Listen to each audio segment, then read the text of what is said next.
I call this meeting to order. Welcome to meeting number 22 of the House of Commons Standing Committee on Health. On the unceded territory of the Algonquin and Anishinaabe peoples.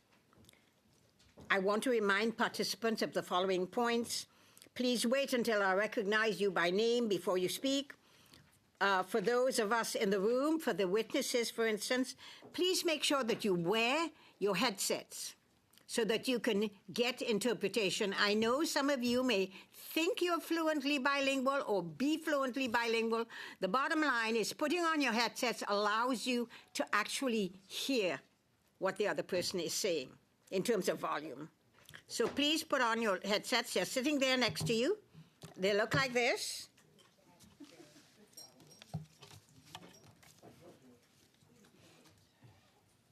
And you will see that you can go to whatever language you prefer, English, French, or floor. And then there's a volume at the very top. So I will allow the witnesses to do that because we did have some problems in the past where people did not wear their headsets and couldn't hear what was being said. Now, the other thing is a reminder that all comments should be addressed through the chair. And for members in the room, if you wish to speak, you know what to do. Raise your hands. And we will try, both the clerk and I, to make sure that we recognize your hand as soon as it goes up. And we will try to manage the speaking order that way. We are pursuant to Standing Order 108.2 and the motions adopted on Tuesday, September the 23rd, 2025, and Thursday, November the 20th, 2025. The committee will resume the study of the impact of immigration policy on healthcare and barriers to integrating internationally trained professionals. And so I would like to welcome our witnesses, and I want to thank them for helping to get us to read their report so that we could digest it before we came to this meeting today. Thank you very much for allowing us that favor. Now, we have from the Office of the Parliamentary Budget Officer, Jason Jacques, Interim Parliamentary Budget Officer, Louis Perrault, Director of Policy, Caroline Nicole, Advisor, Jason Stanton, Advisor. And so what the usual routine here is you get 5 minutes, whichever of you is going to present, and I assume it's going to be Monsieur Jacques. You will have 5 minutes to present. I will give you a shout at 1 minute so you can wrap up if you think you're going over, and then a 30 seconds so you can finish. You will have a lot of time to answer questions. You will have a lot of time to make points you might not have been able to make within the 5 minutes of your presentation. And so that's what we will do, and then we have a question and answer period. So I'm going to begin. Monsieur Jacques, for 5 minutes, please. Commence. Thank you, Madam Chair, committee members. We appreciate the invitation to appear before you this afternoon as part of your study. This morning, we published our report entitled Projecting the Cost of the Interim Federal Health Program, the acronym being the IFHP. As many of you know, this program provides limited and temporary health care coverage to certain groups of foreign nationals who are not eligible for health insurance from provinces or territories. I am accompanied today by the authors of this report. I wanted to say at the outset, we thank the committee for requesting this analysis and will be very pleased to undertake further work if so desired by the committee. Before I outline our findings, I wanted to quickly establish what our modeling can and cannot say. I'll start with the can. Our modeling includes all beneficiaries of the program, regardless of their claim status. It assumes that the law and parameters of program administration are respected. It assumes that intake and exit flows of program beneficiaries are consistent with those observed in 2025. And finally, it places IFHP beneficiaries into 3 general claim baskets, those being asylum, overseas resettled refugees, and in Canada resettled refugees. At the same time, our model does not identify the specific duration of asylum claims, nor the specific stage of IFHP beneficiaries in the asylum claim process, or the specific types of treatment provided to IFHP beneficiaries, such as dental or vision care. I will now continue in French. Selon le DPP, le coût total. According to the PBO, the total cost of the IFHP will amount to nearly $1 billion in 2025-2026 and reaching more than $1.5 billion by 2029-2030. The PBO estimates that the annual increase in IFHP health spending will be well below the average growth seen over the past 5 years, due to moderate growth in the number of beneficiaries and a more gradual increase in annual costs. According to the 2025 budget, and I quote, "A modest co-payment model," end quote, will be introduced into the IFHP for additional health products and services. Our projection does not take this change into account. The addition of this measure would reduce our estimate of the total cost of the IFHP. Our projection also does not include the legislative changes proposed in Bill C-12. In closing, I would like to say that our office remains committed to providing Parliament with clear, timely, and impartial analysis in order to assist you in your review of federal spending and fiscal policy. We would be happy to answer your questions. Thank you very much, Mr. Jacques. You are well under 5 minutes. Thank you. And so we're going to go to the question and answer section. And the amount of time given, the first round is a 6-minute round for everyone. That 6 minutes includes question and answer. And I try to give you the chance to finish your sentence, but I really feel that I don't want people to go too much over their time. It's not fair to the others.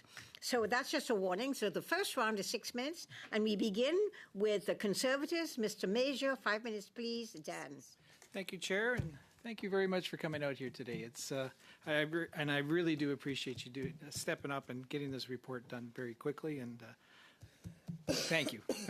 As we'll soon discover here, get to the bottom of this program. So in 2016, the interim federal health program cost taxpayers less than $80 million a year. What do you project the program will cost by 2030? So our projection assumed that for the fiscal year 29-30, the cost will be around $1.5 billion. 1.5 billion every single year? I mean, that's the cost for that specific fiscal year, yes. Yeah, but every year for $1.5 billion a year for every single year. Correct? Yes. Yep. Okay. In 2016, the Liberals expanded this program to cover supplemental health benefits for asylum seekers. According to the government, these benefits include, and I quote, vision care, counseling, assistive devices, home visits, nursing homes, transportation, taxes, physiotherapy, occupational therapy, speech therapy, and interpretation services. Now, your understanding is that these supplemental health benefits are covered for asylum claimants under the program, correct? Are these supplemental benefits a major contributor to the program's $1.5 billion projected cost? So the information we received says that for the last fiscal year, so 24-25, the supplemental benefits represented a bit over 50% of the total health expenditure of the program. And that category was growing as a contributor. So in our projection, that proportion would grow. The government's website states that refugee claimants remain eligible for supplemental health benefits even after their claim has been rejected by the Immigration and Refugee Board. Is that your understanding in the report? So I think, like we've mentioned in opening remarks, our cost estimate includes the cost for all eligible beneficiaries, no matter where they are in the process. And we've modeled, according to the guidance we've received for IRCC, about when beneficiaries would exit the program. And so in the case of successful claimants, that would be when they would become eligible for provincial or territorial health benefits. In the case of unsuccessful claimant, that would either be when they leave Canada after exhausting all avenues of appeal, they are judged ineligible at the IRB and ineligible for pre-removal risk assessment, or they've withdrawn or abandoned their claim. This is even for rejected claims, right? They've been rejected. This is including rejected claims. Yeah, some of those beneficiaries would have had their claim rejected. So when an asylum seeker is rejected but remains in Canada, they continue receiving benefits that are better than what most Canadians receive and what they are entitled to. And so that continues to increase the cost of the program. Is that correct? I'm not going to state about the kind of qualifying the benefits, but it's true that until someone leaves Canada after exhausting all avenues for appeal, they would still, it's understanding from the guidance we've received that they would still receive those benefits. Okay. According to the government's website, refugee claimants remain eligible for supplemental health benefits through this program until they leave Canada. So what happens if they don't leave Canada? I mean, I'm not necessarily an expert in how the program is administered for specific cases, but the exercise that we've done considered the fact that it's when an individual leaves Canada that their coverage would end. Once they left Canada, but if they're still in Canada, they would still continue to receive benefits, right? There's nothing really stopping them from receiving benefits. I suppose that's implied for those information we've received, yeah.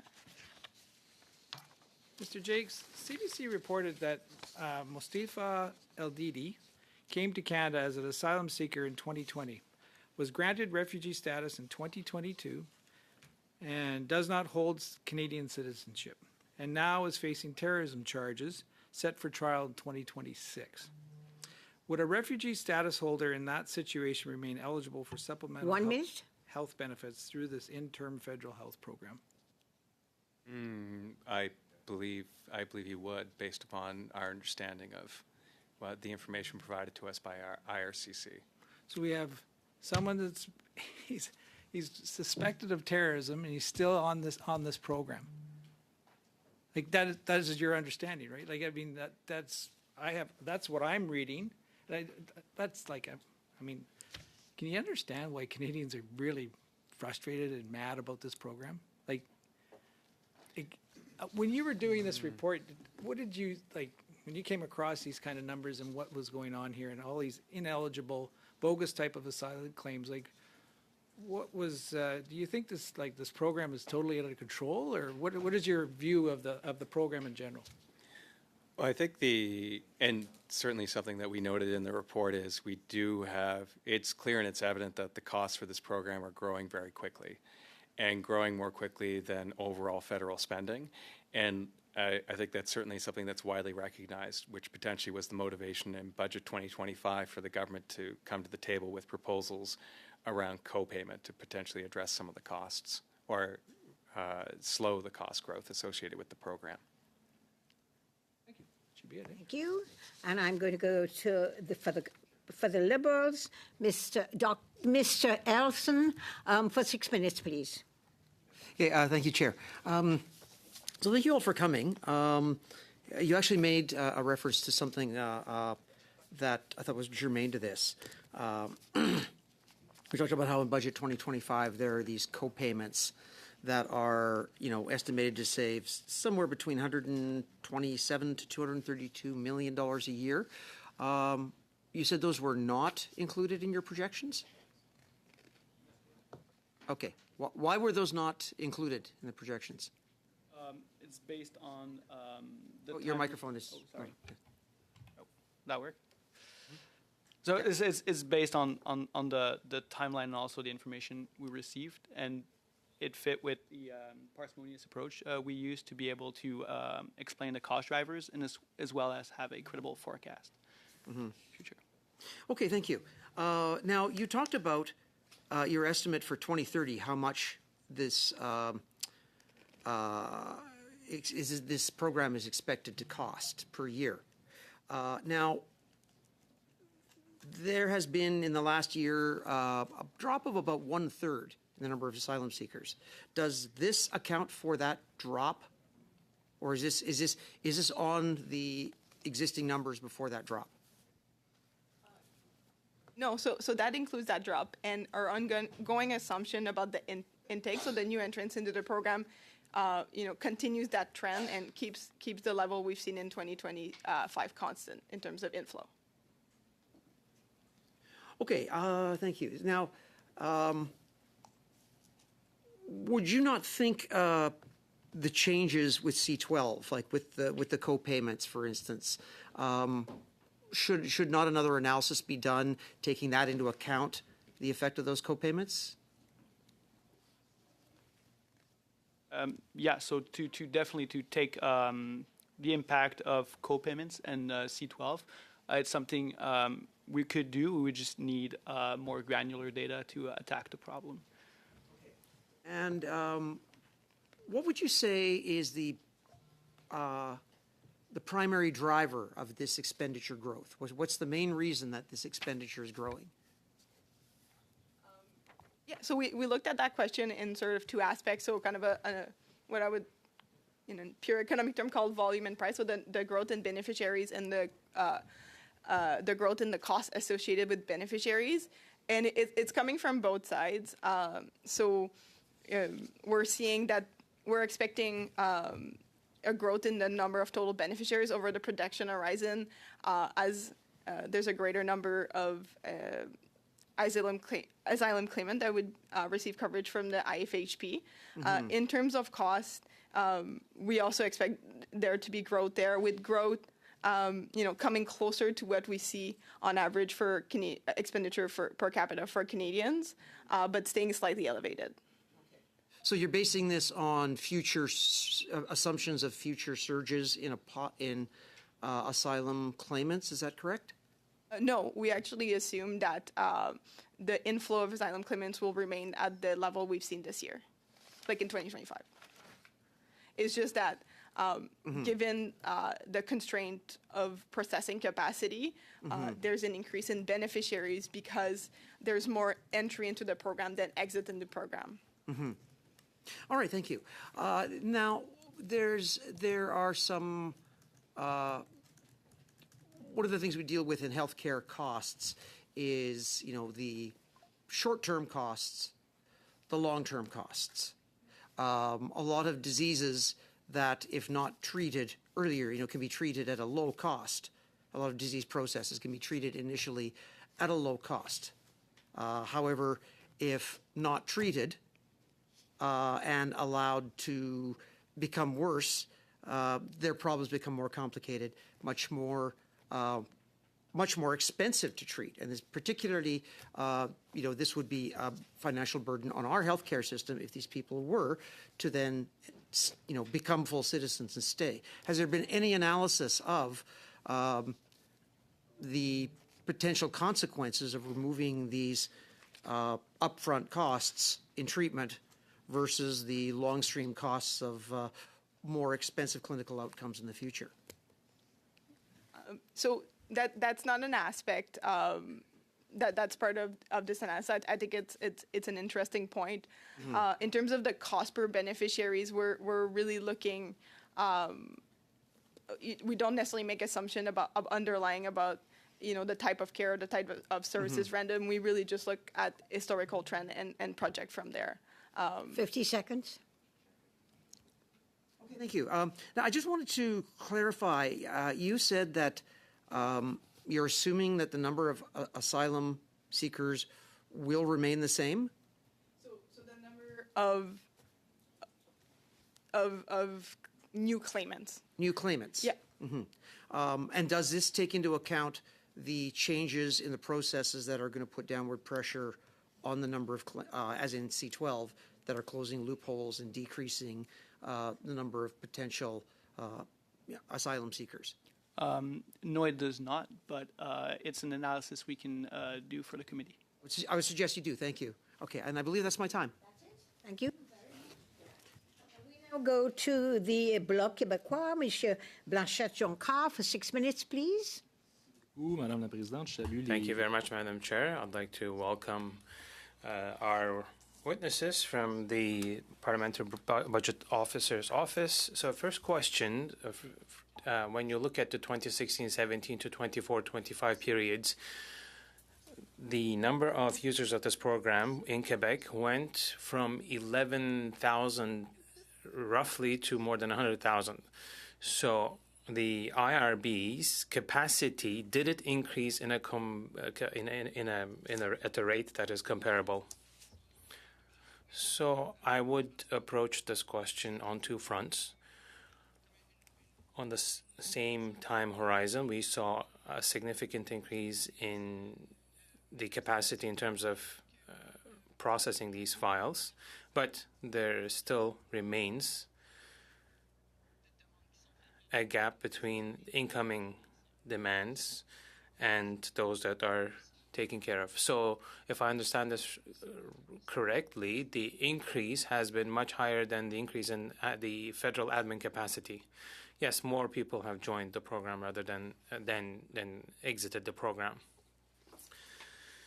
So if we are to look at the mechanical addition, if you will, once the file is finalized, coverage begins. So each delayed month, therefore, adds additional coverage, right? Yes, indeed. So each additional delay, each month, will bring additional cost for the interim federal health program, right? Yes, that is true.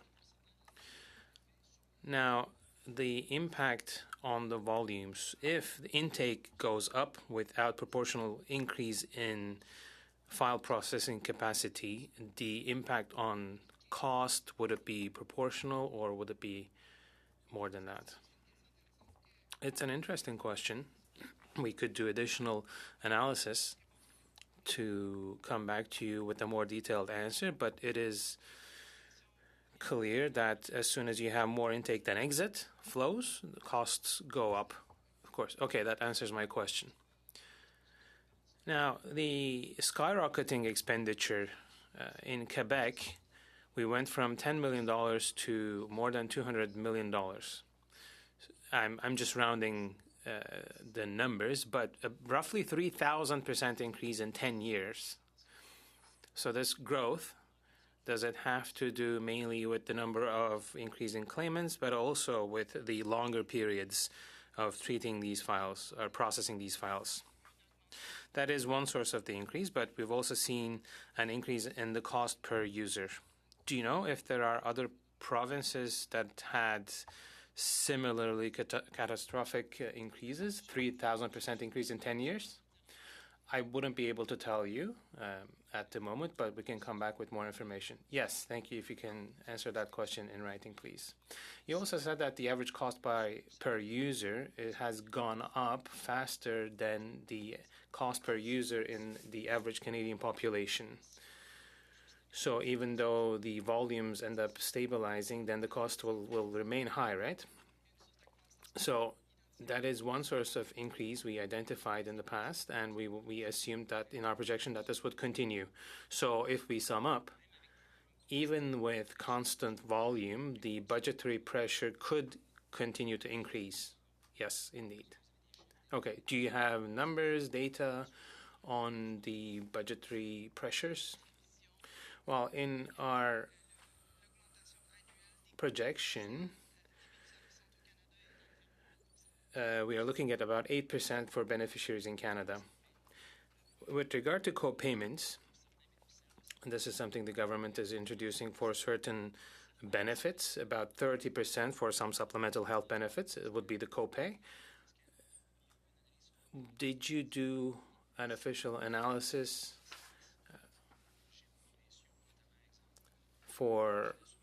in terms of what this would represent for the provincial health plans? No specific analysis was done for this type of analysis, but it's something we can look into. So your hypothesis then, if there are cuts, someone else will have to pick up the tab. So other jurisdictions might end up being forced into providing services for people who will no longer have access to these services. That is an excellent question.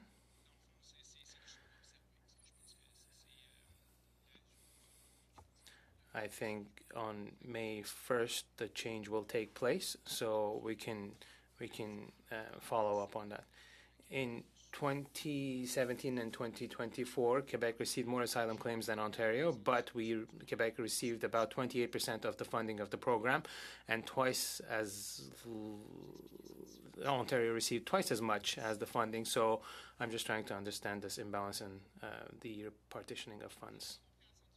Well, as far as we understand the program, the costs have to do with the billing. So if a asylum claimant goes and sees a doctor, then it's at that doctor's office that the calculation will be done. So there will be differences in that sense between Ontario and Quebec. We might look into more information to better explain the difference, but it has to do with the billing. But the funding, the sharing of the funding. Follow that question up in another round. Thank you very much. And now go to the second round. This is a 5-minute round, and we begin with, for the Conservatives, Mr. Strauss for 5 minutes, please. Thank you, Chair. Thank you, officials, for being here, and thank you for the study that you've done.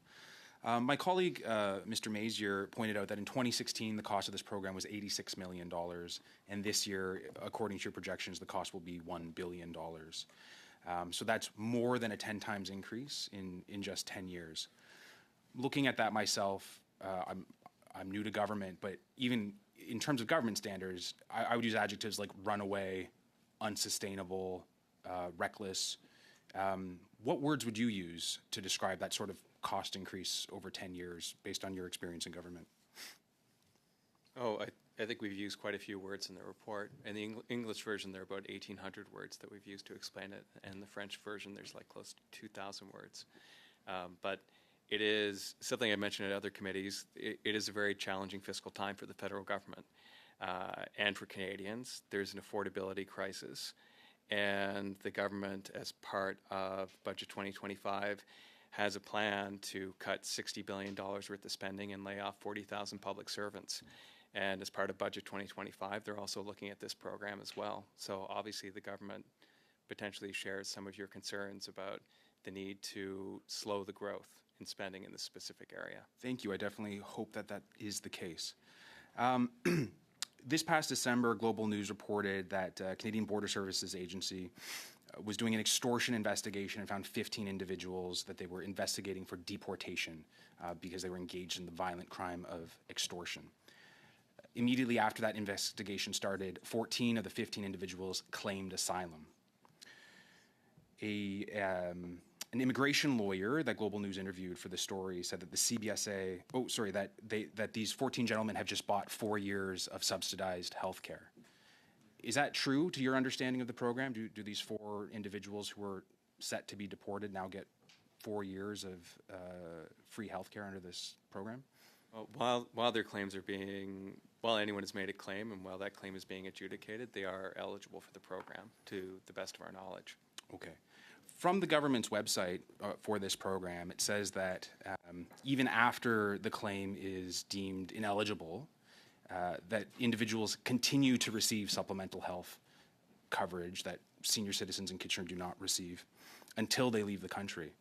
And from my understanding, so if you are ordered deported and then you don't show up to the deportation, you're still in the country, you would still be covered for these supplemental health services. Is that your understanding of the program?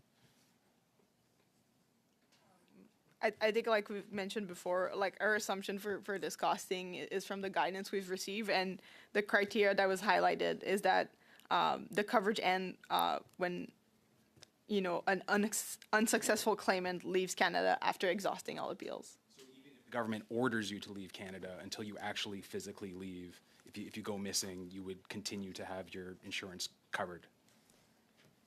If according to this guidance. That's incredible. we talked about the cost increase. Previously, during our study on immigration and healthcare policy, this committee heard that anesthetists in Alberta are routinely charging 5 times the going rate, the Alberta Health Services rate, for procedures to this program. And indeed, the Alberta Medical Association recommends that physicians charge 2 to 5 times the rate. The OMA, I believe, recommends a 2.9 times the rate. So if it is the case, as we've heard, that physicians are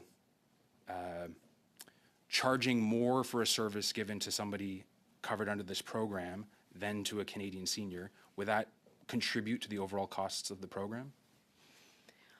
So in our analysis, we didn't make specific assumption about billing or the cost structure.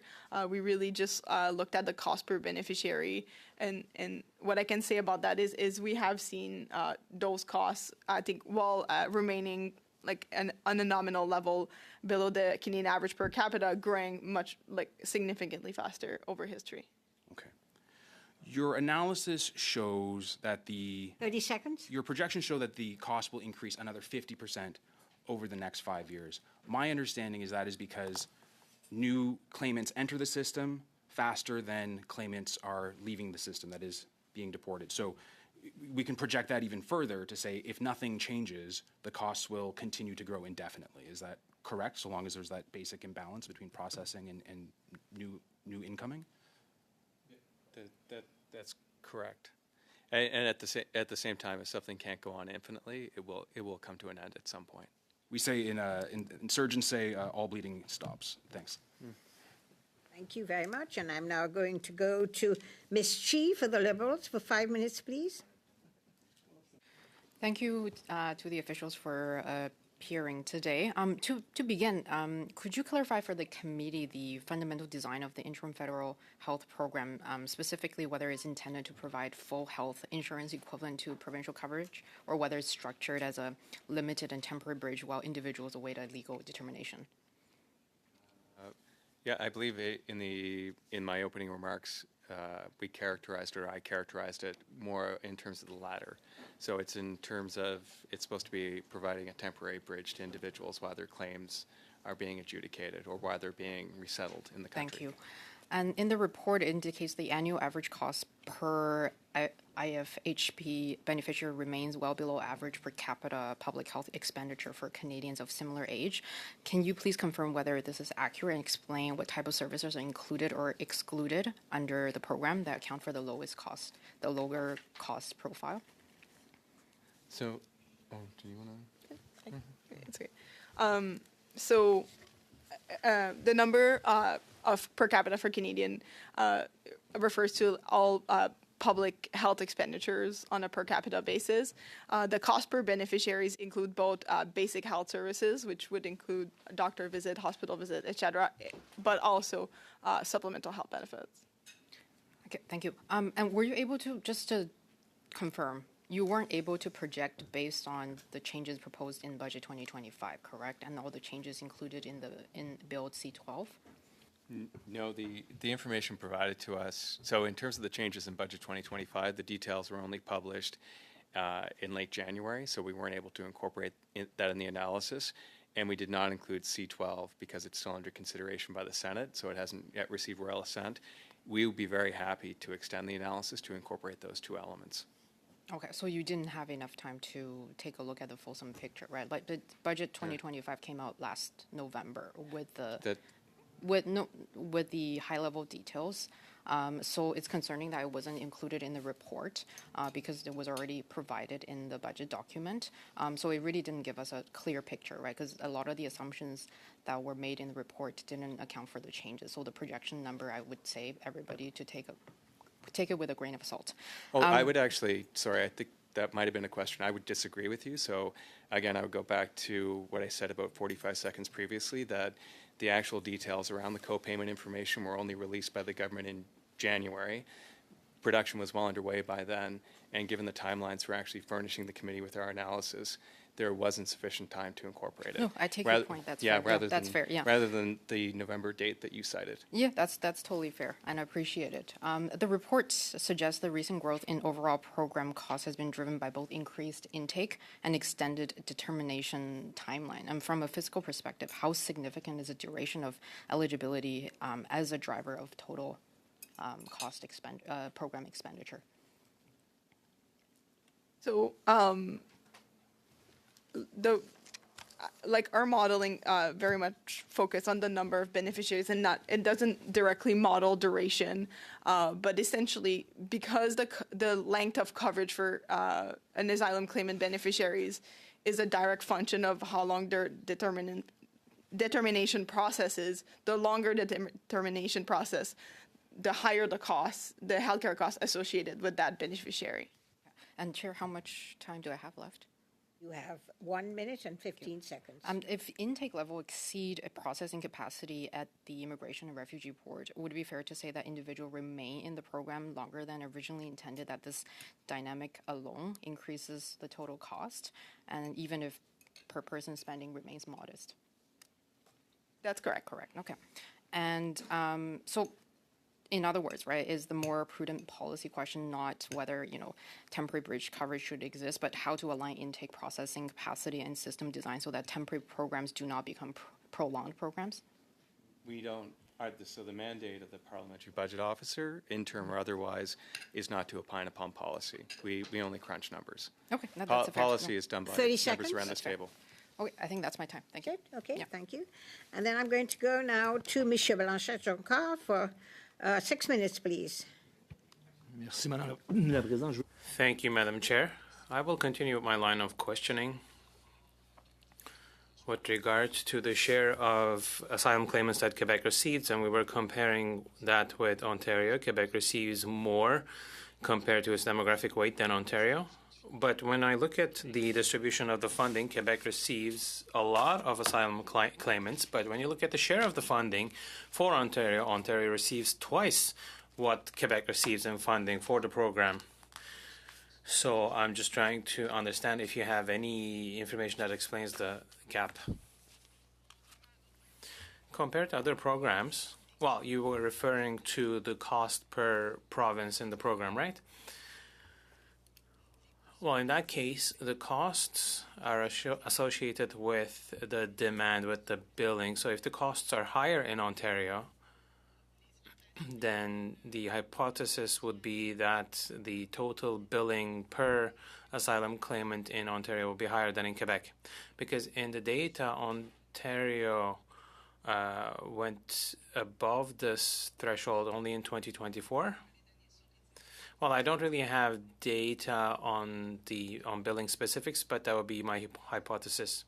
Well, either in Ontario they are more ill, asylum claimants, or the services cost more in Ontario. But how can we explain that Quebec or other provinces are sort of being penalized in the distribution of the funding? It's about the equality. Well, we can definitely look into this question, but we would really need much more granular data to be able to do that, to explain why this is happening. Right now, this isn't something we looked into. Okay, understood. Now, the federal government covers some services outside of Canada before people arrive in Canada. Do you have an understanding as to the impact of these services in the overall cost of the IFHB? So the share of these services for 2024-2025 was about 3%. Would you have a partition or a distribution of this percentage per country of origin or groups of people? Well, as far as we can tell, these are medical exams before departure and public health services. So part of the cost is covering the services received by individuals before they come to Canada. Okay, in 2016, the federal government covered no such services outside of the country. In 2025, we are looking at about 50,000 people representing $22 million in expenditure in these kinds of services outside of Canada. What do you think changed in the administration of the program explaining this increase? Well, specifically for this category, the demand has to do with the immigration targets, immigration levels, because it's candidates who will go on to become permanent residents but who are not yet in Canada might be a part of this population. So they could benefit from coverage for medical services. So it's not just a volume increase, it's because there were changes introduced to the program. I don't have the policy change details. If you can answer that question in writing, we would really appreciate. Now, administrative costs and processing times. There is admin costs, of course, as part of this program. What do you think the principal cause of that increase in admin expenditure is? So as part of the administration costs, a lot of the would be the agreement with a third party, so Blue Cross of administering it. So that would be a portion of the administration cost. So as more people make claims and there's more billing, then there would be an increase in administration costs. Est-ce que c'est surtout lié à, juste pour bien comprendre, à So l'ajout? just to understand, does this have to do with overtime, external contracts? Is it because the files are getting more and more complex? Do you have more data on that? No, nous n'avons pas de Non. détails concernant les coûts We don't have information as to the admin criteria. But when you look at the budget trajectory, it has to do with the choices and the administrative capacity. It's not just the healthcare services that are being provided. That is it. Yeah, that's it. Correct. Okay. Now, in recent years, the real cost of this program went above and beyond initial projections, or did it?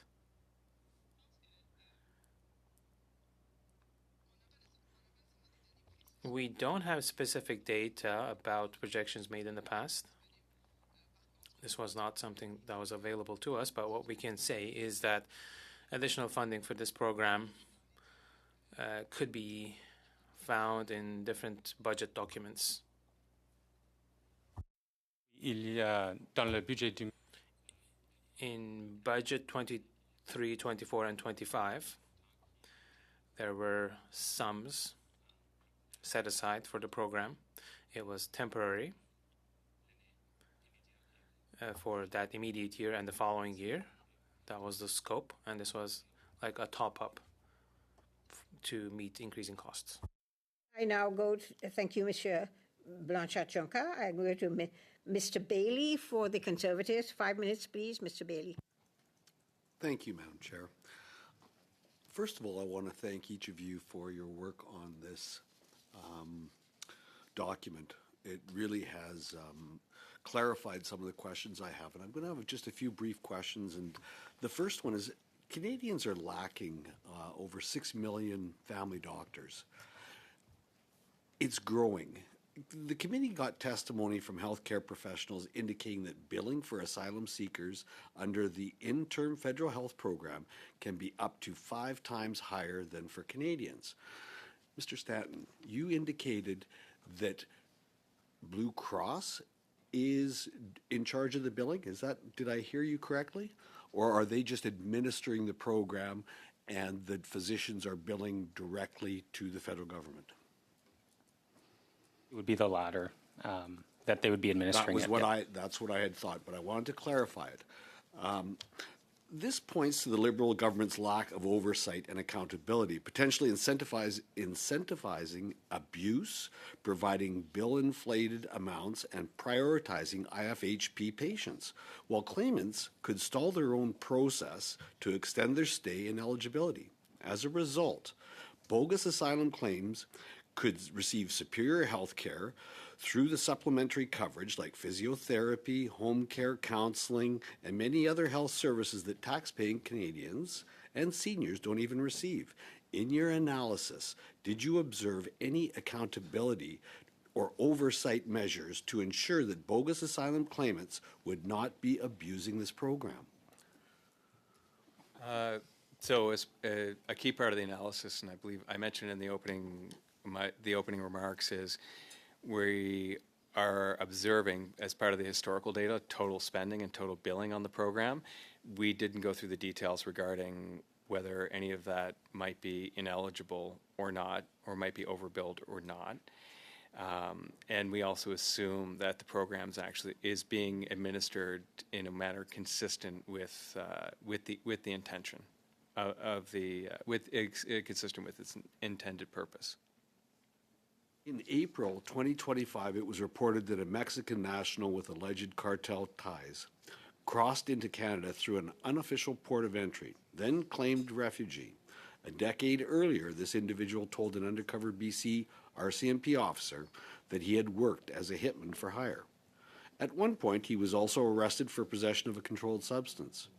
If this person were to claim refugee status, is it your understanding that he would be eligible for Canadian taxpayer-funded health care under the interim federal health program? Yeah, while the claim is being adjudicated, yes. Yeah. Okay. Yeah. My understanding is that what we still don't know from your analysis or from any data that we've seen from the Immigration Department is how many eligible IFHP beneficiaries have been denied their asylum claims, and how many denied asylum claimants are still in Canada. Did the department provide data on these denied claimants? Is there any transparency from the department on this, or do they even know?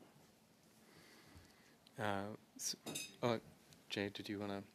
I can just speak to what we didn't necessarily seek that information. We just looked for a number of annual beneficiaries, not necessarily where they were in the process. So we didn't ask the data from IRCC in terms of those specific cases, so they did not provide it. But it was just because it wasn't what we had sought as part of the information that we were seeking for to do this report.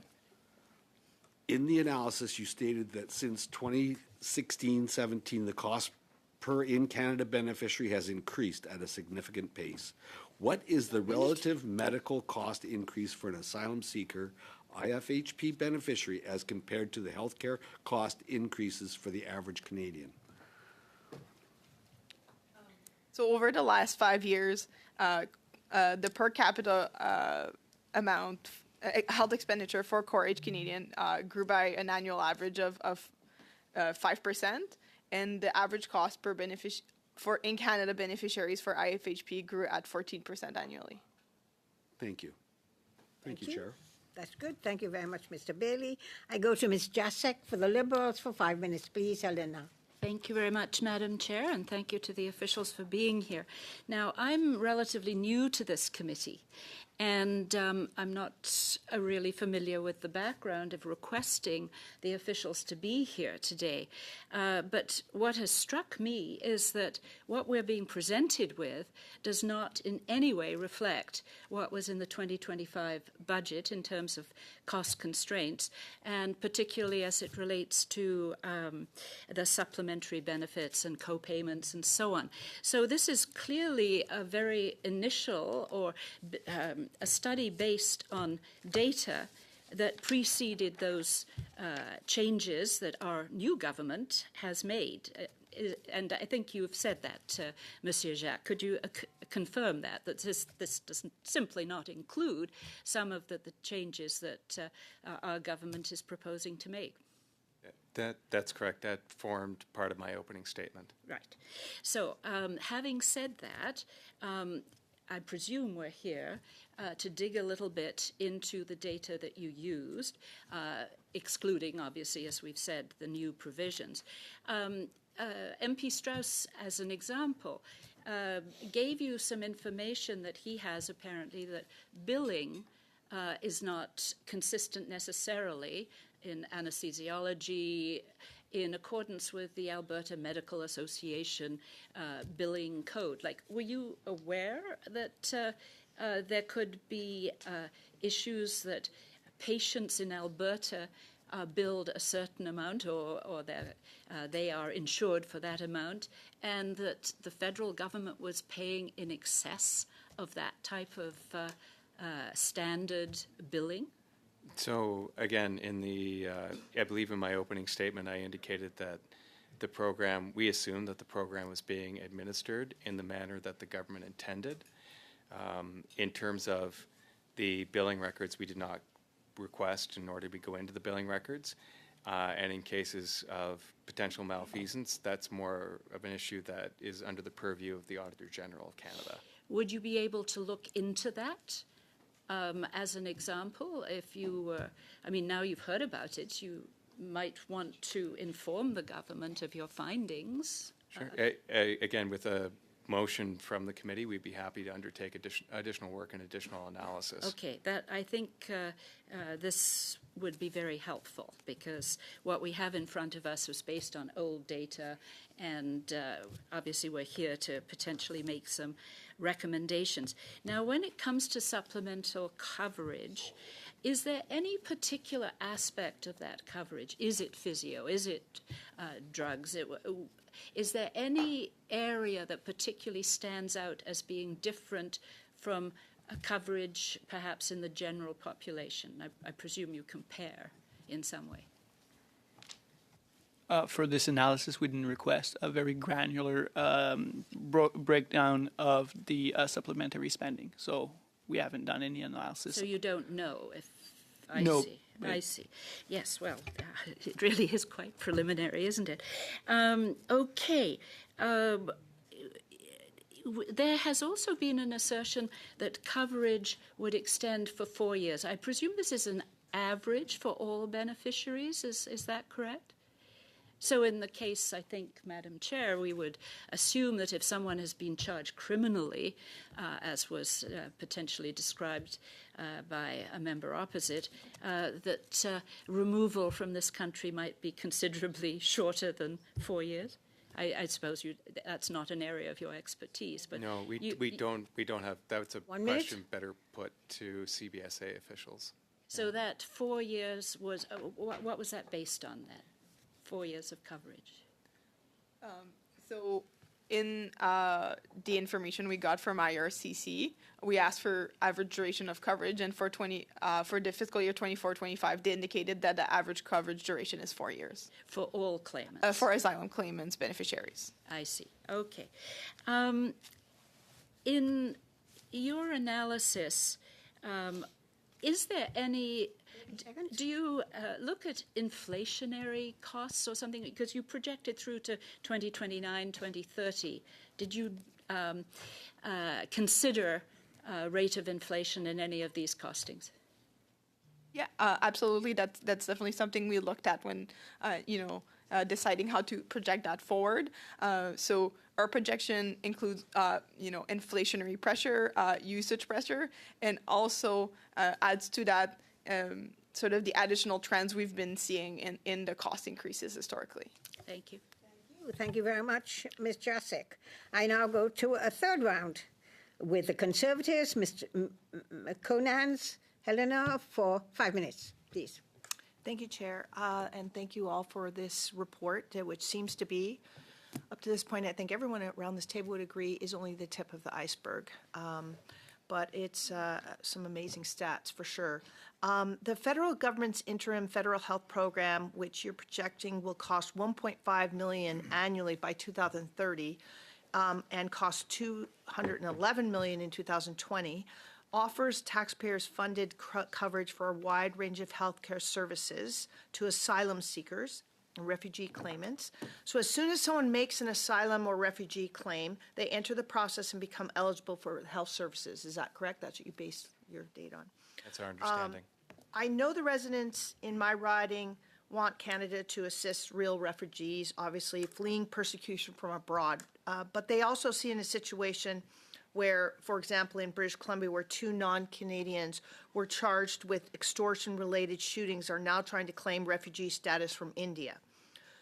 So until that refugee process is completed, these individuals could have access to taxpayer-funded vision care, home care, physiotherapy, etc. That is what we've determined here, correct? That's our understanding based upon the information provided to us by IRCC. And these health benefits, they're available to be covered just as soon as the claim is made. That's all that's required in this claim, correct? Correct. Okay.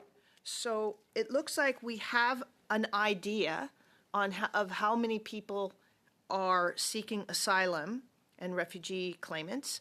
Asylum seekers, refugee claimants. I think would you say one of the big issues here is that there's no way of knowing how many people who are rejected are leaving, or if they've left, there doesn't seem to be a process for knowing those numbers?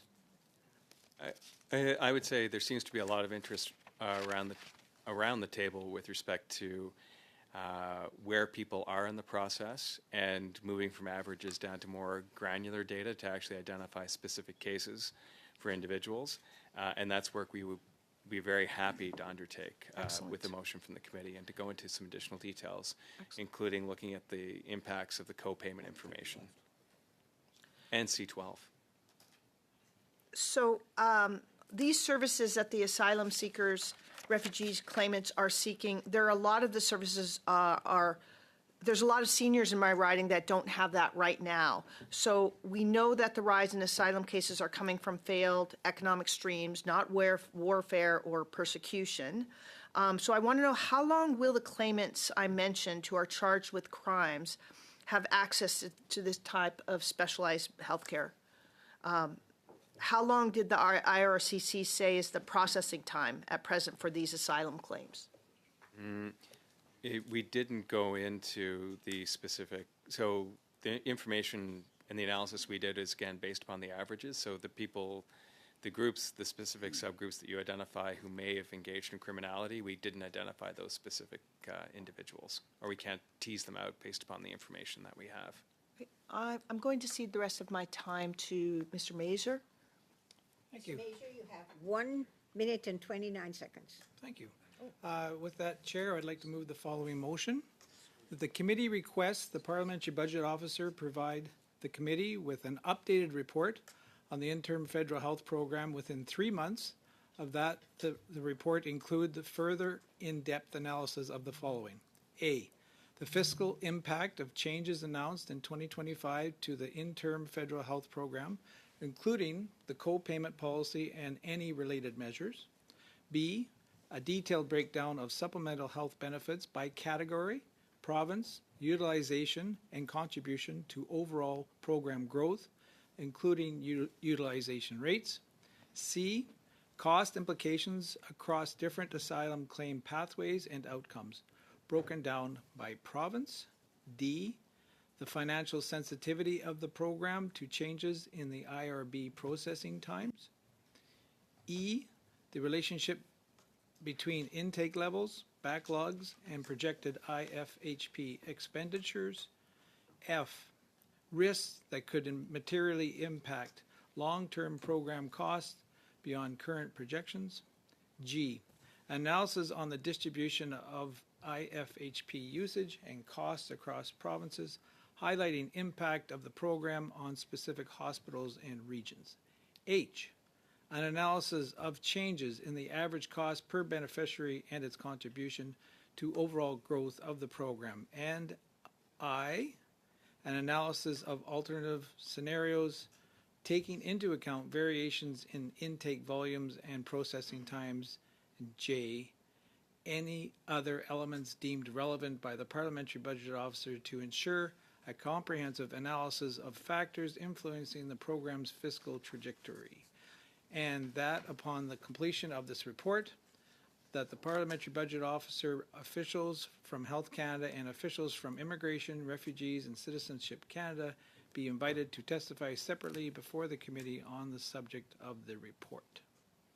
So just after all those points, and we went around here, and obviously the PBO needed some more time and more data because to complete it out with the complementary. Of course, there's been a new trajectory taken by the federal government, and that should be, in all fairness, be reflected in there as well. But there's still lots of holes in this analysis from this first report. So that's why we're bringing it forward today, and I'm looking forward to see if hopefully the committee can support it. So, does everyone on the committee have the full motion? I think it was sent to you. Do you need some time to look at it? Can we suspend and take a look? Yes, that's Yeah. fine. That's Yeah, what I thank you. just asked, that you need time to look at it. So we suspend?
Is resuming.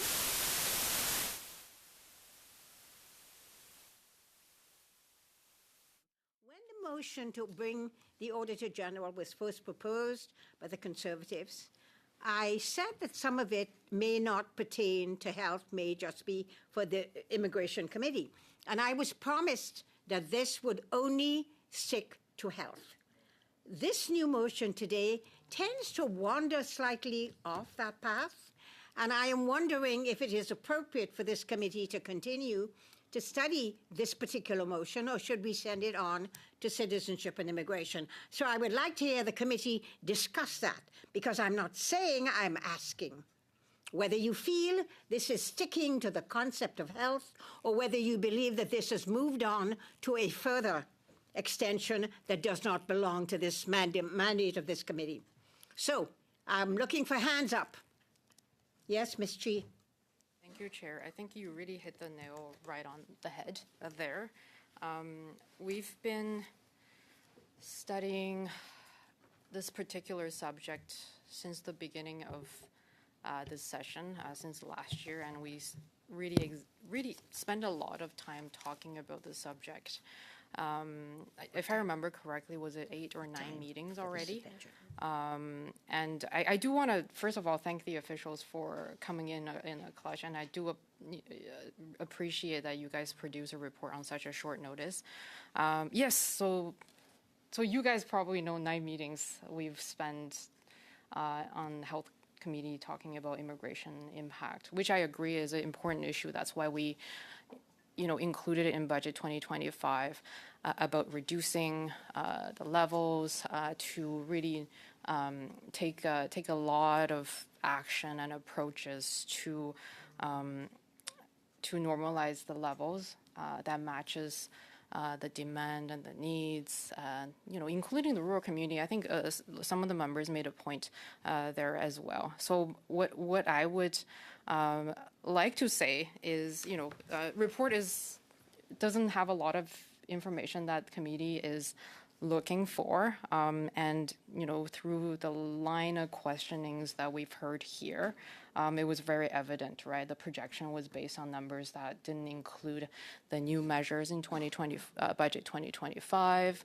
and some of the new measures that will be included in C12, the border bill, which will also bring down the levels of migrants or immigrants. And on top of that, I also want to really reemphasize the mandate of HESA, the Standing Committee of Health, with emphasis on health. And the explicit mandate of HESA, and this is really pulling out of the exactly based on the wording that we have on the homepage, is that the Standing Committee of Health, House of Commons Standing Committee of Health, is empowered to study and report on all matters relating to the mandate, management, operation of Health Canada. And I think emphasis on Health Canada. And it includes responsibilities for the operation of PEST, including Pest Management Regulatory Agency, and internal Health Canada body, and the committee is also responsible for the oversight. Yes. There's a point of order. Yes, Mr. Major. Are the Liberals filibustering? Mr. Major, that's not a point of order. I'm on the list. I'm on the list to speak. Permission to be on the list to speak to the motion, Mr. Major. I wish you would start doing that, actually. This is not a debate. That was not a point of order. Continue, Ms. Chi. Thank you, Speaker. And I think it's thank you, Chair, because I think it's very important that we address this issue, because it's the Standing Committee of Health. And, Health Canada, health is in the name of the committee.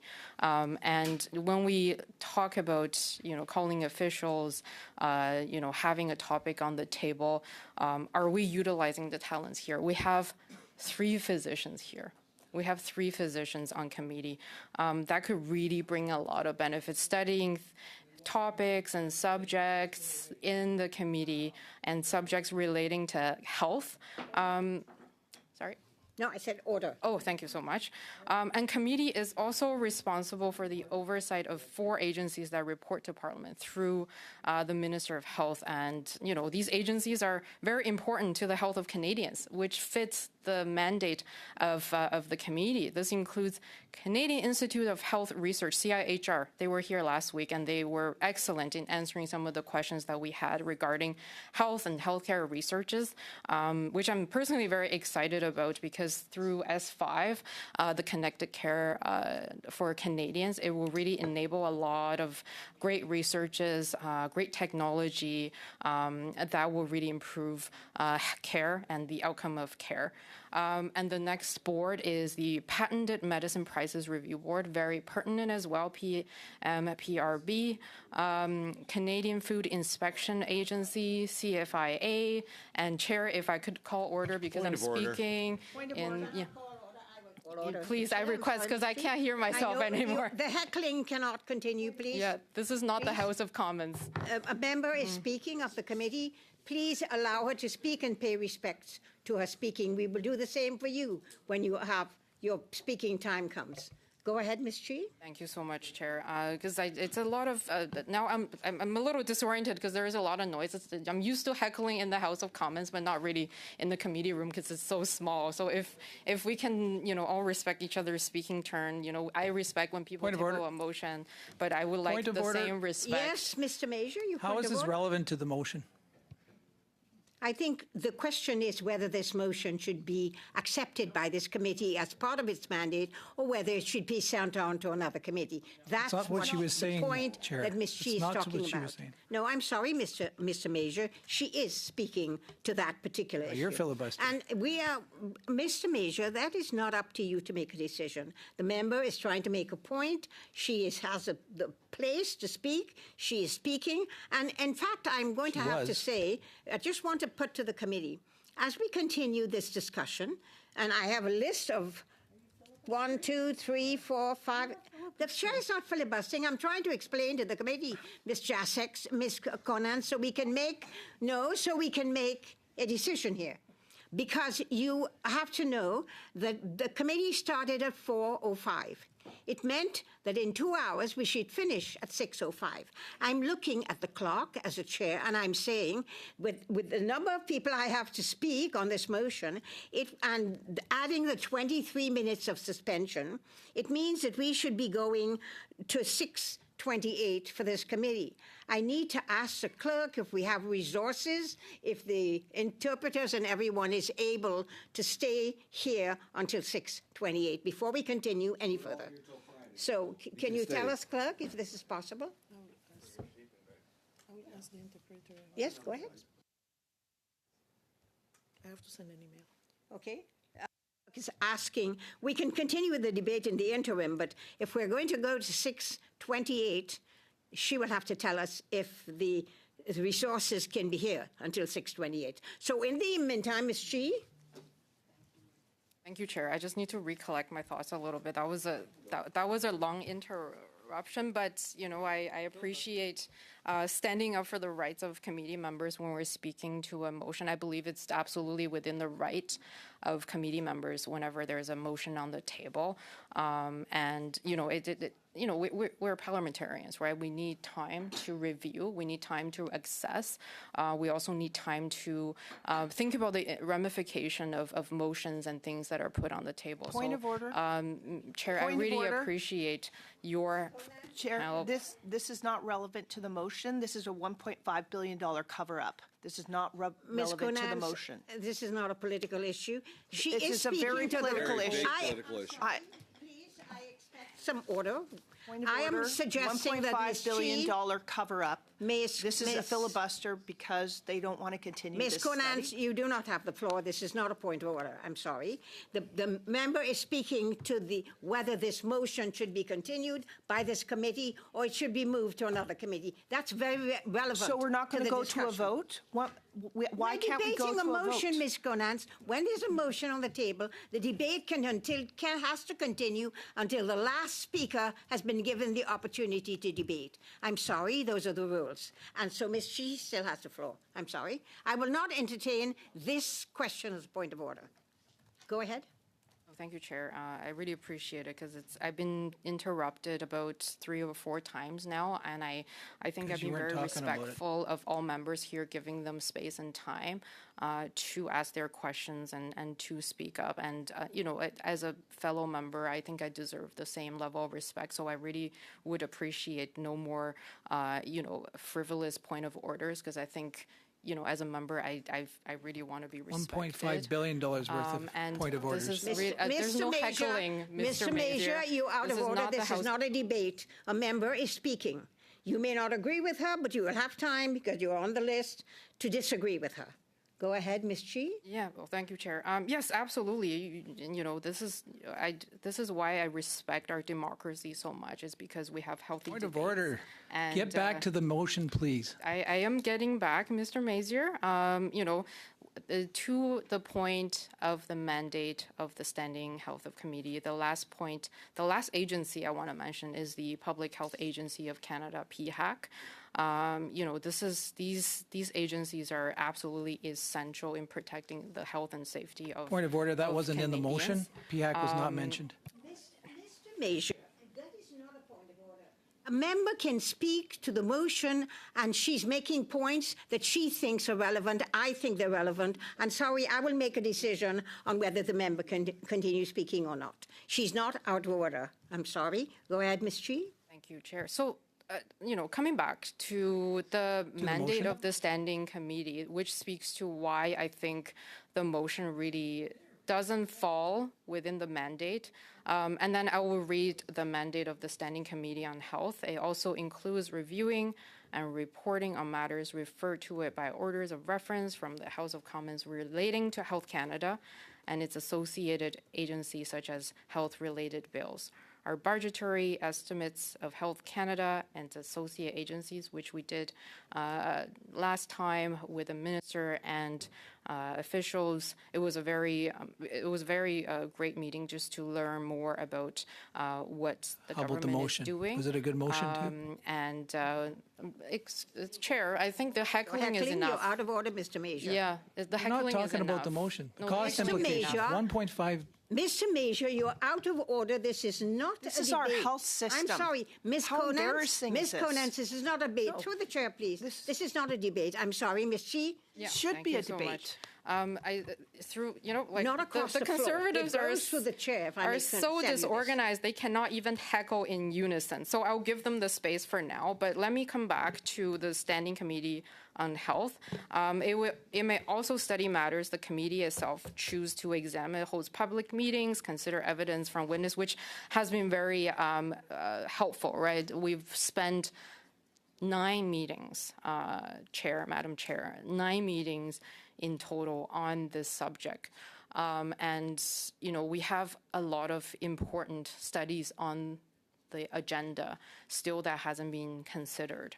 And it's, within the mandate, the question first is whether or not the motion is even within the mandate of the committee, which I will question that. And I think, Chair, you had an excellent point about, whether or not it should be the mandate of health. We have 3 physicians on committee, and, we should be holding everybody to account to the time that we spent here to examine, the health and safety of Canadians. For example, we spend meetings on the antimicrobial resistance study, AMR. That was a very eye-opening, very enlightening for me. So it's one of those. Mr. Major, this is no longer a point of order.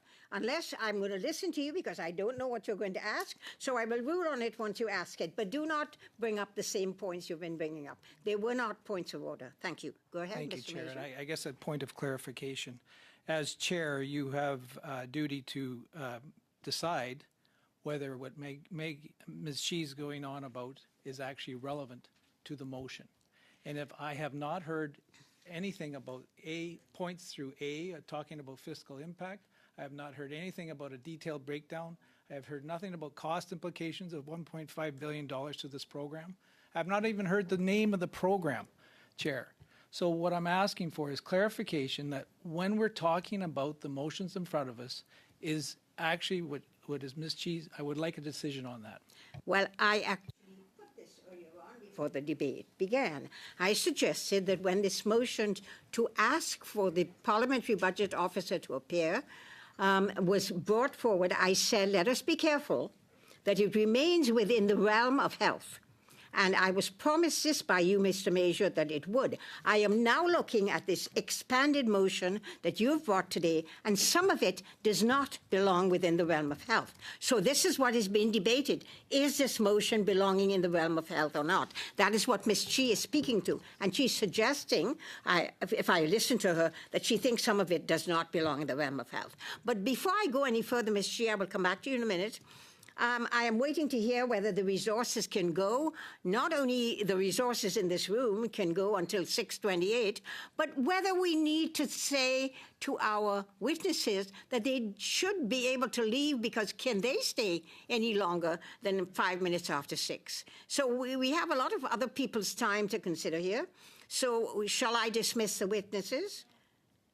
Because we're certainly not going to come back to questioning the witnesses, because I have a long list. That would be a shame. I have a long, That long would be a list here to shame. debate. That would be a shame. It would not be a shame if we have not got resources, Mr. Bailey. Well, we're then waiting for we're resources. Point of order. We do not have resources, Mr. Bailey. So you may think it's a shame, but people are not able to stay that long, and I don't know if the witnesses can. And that's all I'm asking. It's not a shame to ask if people have something else and they cannot stay longer than the time allocated. And Point that's of what order. I'm asking. The resources, the interpreters, etc., cannot stay till 6:28, and I'm asking the witnesses if they want to stay until 6:28. And then the question would be, if we do not have resources, that I'm just told by the clerk, then we may not be able to carry this on till 6:28. So I think we have an issue here. When Point can of we order. go to? When can the resources go to, clerk? It's just the 2 hours of the meeting that we had with 15 minutes, that's it. All right, so we only have 15 minutes. Yeah, point of order. Beyond Mr. Major, I'm giving you Still- information. We Still waiting only for a have decision 15 from you, Chair. I asked for you a decision that when Ms. Chi was talking about whether her points were relevant to the reference, to the bill. I did not hear a yes, I am. Mr. Major, we have to decide whether we have time to continue this meeting or Did you not. make a decision on that, Chair? I just want clarification on that. No, because I have to listen to the debate on that question. And I'm doing that right now. But I'm by the asking way, you Mr. whether Major, Ms. allow me to finish speaking, please. You're out of order. I have to ask a question about whether people can stay. We only have resources for 15 minutes after 6:05. And that would mean that we can only go to 6:20. And therefore, I am making that suggestion, and I have this long list of names here of all of you who wish to speak. Now, at the moment, we are discussing whether this motion even belongs here. Ms. Chi is trying to make her points about she does not think it belongs. We will then go to a vote when I was everyone makes asking their point. you made a to decide decision that. that you thought it was inside of the motion? That was your decision, yes? No, Mr. Major, when I spoke originally after the motion, I said, I think that this motion is expanded to something that is beyond the health mandate. And that is what people are debating now. Is it beyond the health? If you want, I can just say, this is not within the health mandate, and that's it. I will not accept the motion. Is that what you want, or you want a debate No, on I'm it? challenging the chair. Well, what I think it didn't- is. You think it's... Yes, you so may I call have for a not vote. made a decision? I'm challenging the chair. Mr. Major, you're So I'm calling challenging for a what? vote to challenge the chair. What are you This challenging? is within our I have rights not made a to do it. decision whether... You just said you Mr. did. Major, no. You, honestly, Mr. Major, either you will listen to what I'm saying and think I think I speak English. The bottom line here is this. I am asking, could make a decision to say it's outside the mandate. You can challenge the chair then. I have not made that decision. I am actually listening to whether the committee believes that they think that they want to carry on with this motion. Point of order. And this is an important thing to get a democratic position Point of order. around the room. Yes, Mr. The chair's Stroud. decision is not for debate. Like the chair has No, I decided know, to but I take a haven't decision. made a So decision. I'd ask the chair to take a decision, please. You would like me to take a decision? Yes, please. Then I think this motion is outside of the mandate of this committee. That is my decision. And I challenge that. Please. And you challenge it? Now, well, we will have to call them. There's not a debate here. We'll have to call A question, Madam Clerk? Yeah. A vote? Can you please explain which way the vote goes for Well, and against? you either decide you agree with the chair as a committee or you disagree with the chair. Mr. Strauss asked me for an opinion, and I gave an opinion that I think this particular expanded motion has now moved outside Health Committee's realm. Point of clarification, Chair. Sorry, just want to clarify. Are we voting on whether or not this is within mandate or? Voting on whether or not you sustain the chair's motion that this is outside of the mandate. Gotcha. Okay. And the clerk is going to call that vote. So are we clear on what we're voting, guys? Okay, thanks. Clerk? Ms. G. Yes. Mr. Elson. Yes.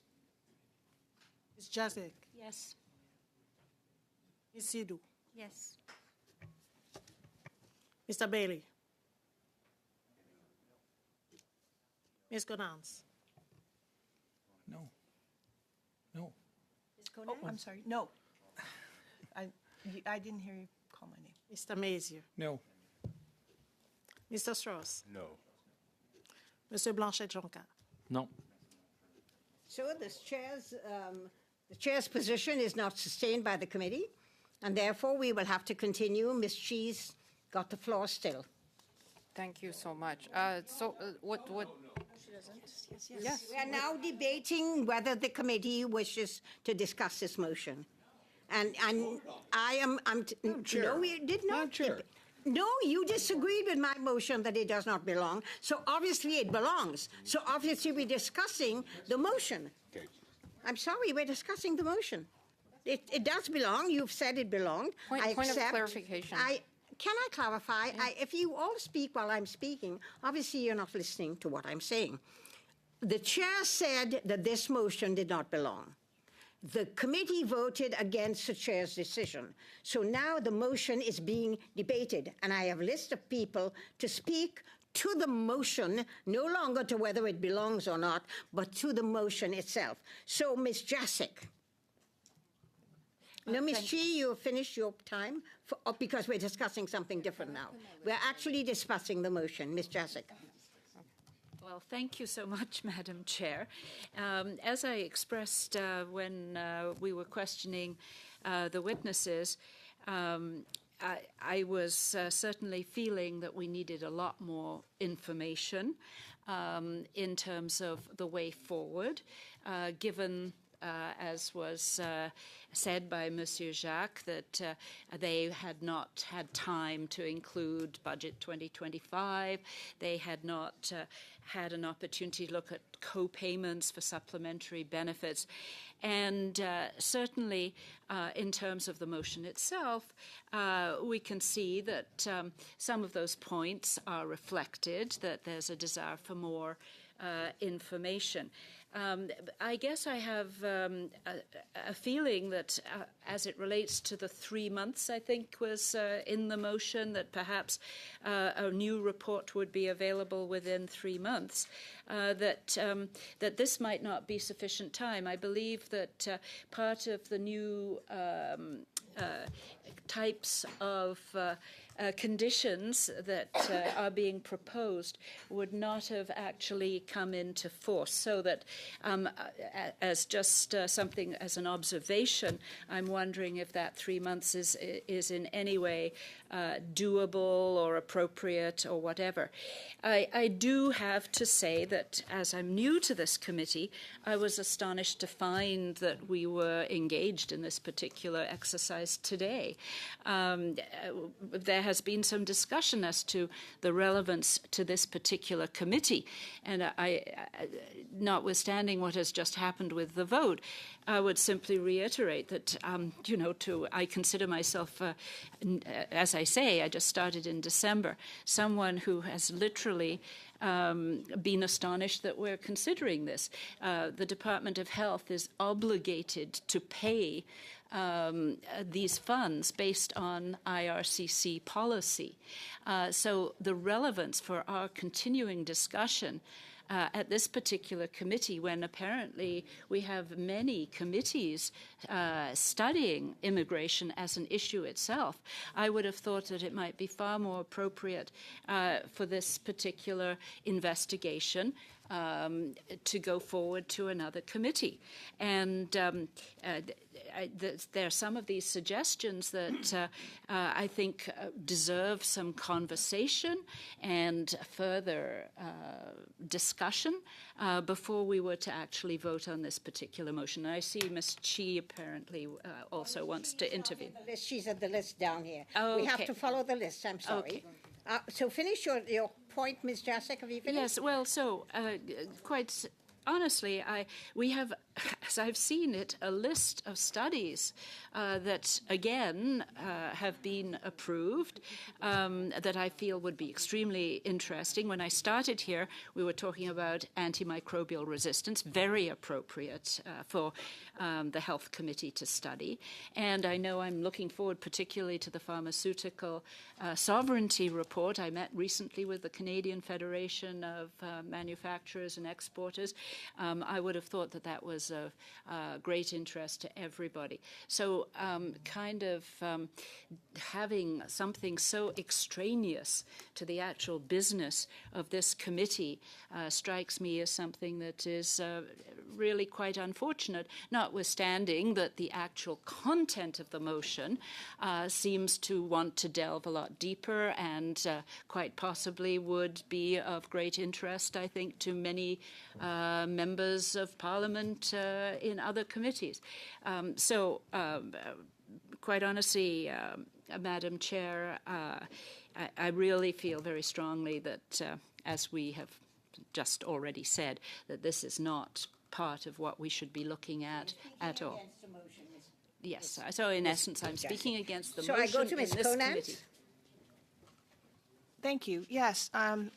First of all, these professionals took time and energy to put together a very professional report. And I will say that, Chair, we sat here as every single one of these Liberal representatives or MPs talked about how they needed to further this report, that it needed to be continued. Every single one of them said there wasn't enough information, that they needed more in order to get the proper numbers. They didn't believe, some of them were questioning the numbers, and each one of them said how important it was that we continue a study to look more into this. And so I think that, I know that it's important. 1.5 billion out of our budget towards health, whether it's health for people who are new to our country, but we're questioning possibly health money, 1.5 billion that's going, some of it going to people that are maybe not actually deserving of that support, which would be those that have been convicted of a crime or that need to have not passed the asylum and refugee system. And so every single one, it's on record, every single one of these Liberal members who have spoken today have said that we need to continue this report. That is on record. Thank you. Thank you, Ms. Conant. I go to Mr. Bailey. Thank you, Madam Chair. A brief apology to you for me losing my cool and to the members that are here. I take this study very seriously. The things that I have learned about when we talk about our doctor shortage, and what I've learned about this study is $1.5 billion would give us 1,500 more specialists in this country. So when programs like this are being abused, it takes a strain on our health care. We are the health committee. These types of things are very important. I'm not talking about the immigration aspects. I'm not talking about the housing. I am talking about the strain on health care, the doctor shortage, the 5 times the billing. This study is important. What these people have been doing, they need to complete. We rushed them in the first place, even yourselves in the beginning. And I am not going to waste the committee's time reading this motion again, but I ask you all to reconsider and look at the things. $1.5 billion of healthcare money being wasted. Thank you, Mr. Bailey. I now go to Mr. Ailson. All right, thank you, Chair. I think that what we need to be keeping in mind is that there are a number of studies that, are very worthwhile studies. I think we have had some very worthwhile information from this study, but there has been 9 meetings so far on this study. All other meetings for other topics, 6. We have given more than enough goodwill to keep entertaining extensions of this. Every time it appears to have been done, there's one more motion to extend this. We have a number of very important studies. It's one thing to want to take a topic and study it to its conclusion. It's another matter to keep adding on more motions, adding on more reasons to extend it, putting other studies on the back burner, and particularly when we're talking issues that are now run or the responsibility of other departments. And this, quite frankly, is a waste of parliamentary resources and a waste of taxpayers' money. Thank you. Are you finished, Mr. Elson? Thank you. Yes, thank you. Mr. Major. I can't believe I just heard that. $1.5 billion. And we've heard 5 times the charging rate from coming out of these provinces. Quebec is playing through the nose on this. And I can't believe it's a waste of time to actually look at the spending of what's going on here. Not a health issue. It's out of control, and it's not a health. Point of order. I'm sorry. You do not engage in debates across the floor. You go through the chair. You have a responsibility, Mr. Major, to speak to the motion. And Point of that's order. what you're speaking to. Yes, go ahead. Point of order. Whose point of order was that? Point of order. Yes, Mr. Elson. It's Ms. ma- Chi, what is your point of order? I hope I can sound like a doctor, but not there.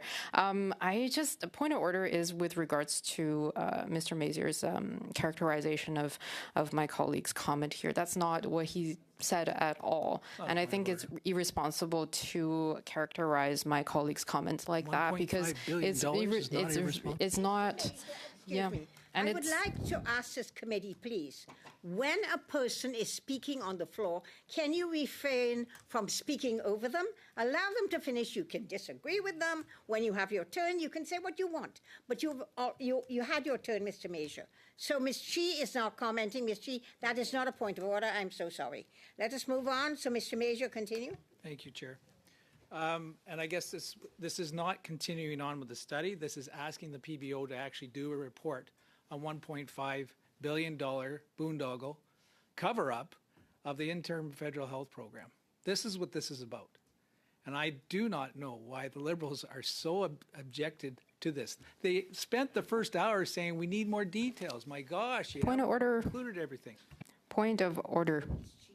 Thank you, Chair, for acknowledging. I just also want to say to my colleague, the projection and the PBO office has said repeatedly that it wasn't accounting for the 2025 budget changes in the actual budget and C12. Oh, sorry. I do apologize, Chair. Go ahead, Mr. Major. Thank you for pointing that out, Ms. Chi, because that's exactly why we introduced the motion. Mr. Major, please refrain from speaking to Ms. Chi. Speak through the chair. Thank you. Continue your decision, whatever you're saying. Yeah, thank you, Chair. Continue speaking. Thank you for clarity. To the motion, please. Yeah. Well, actually, I just want to follow up on what Ms. Chi said. So that, and that's fair, through the chair. Yes, so Chair, she did actually refer to there needed more details. She actually admitted that. That's exactly what this motion is going to be doing. So Thank you, Mr. Major. Continue. That's good. That's all I wanted to say. Thank you. You finished? Can I go to Mr. Bailey? No, Mr. Bailey again. You're twice here. Would you like to go back, or shall I go to Ms. Chi? She's the next one after you. Have you ceding the floor, Mr. Bailey, or are you going to speak? That's a difficult question, but thank you for the offer, Chair. I will cede to Thank Mrs. you. Chi. Ms. Chi? Thank you, Chair. But I believe my colleague Sonia Situ was also on the list.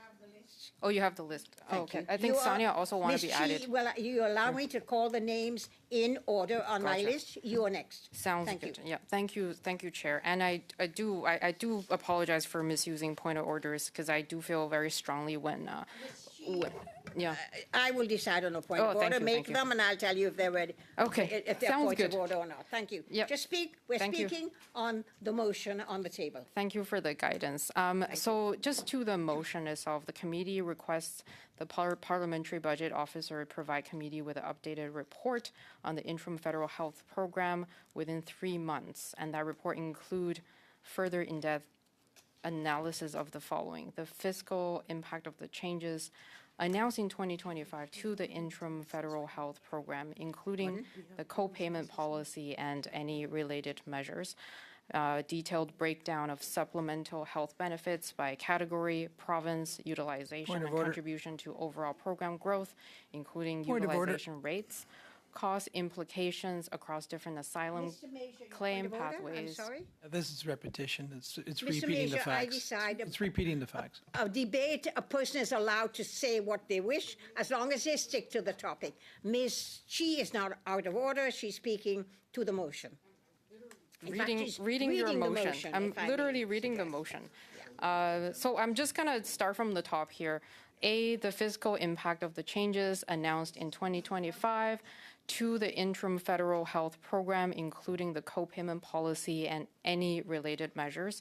B, a detailed breakdown of supplemental health benefits by category, province, utilization, contribution to overall program growth, including wouldn't want that at all. utilization rates.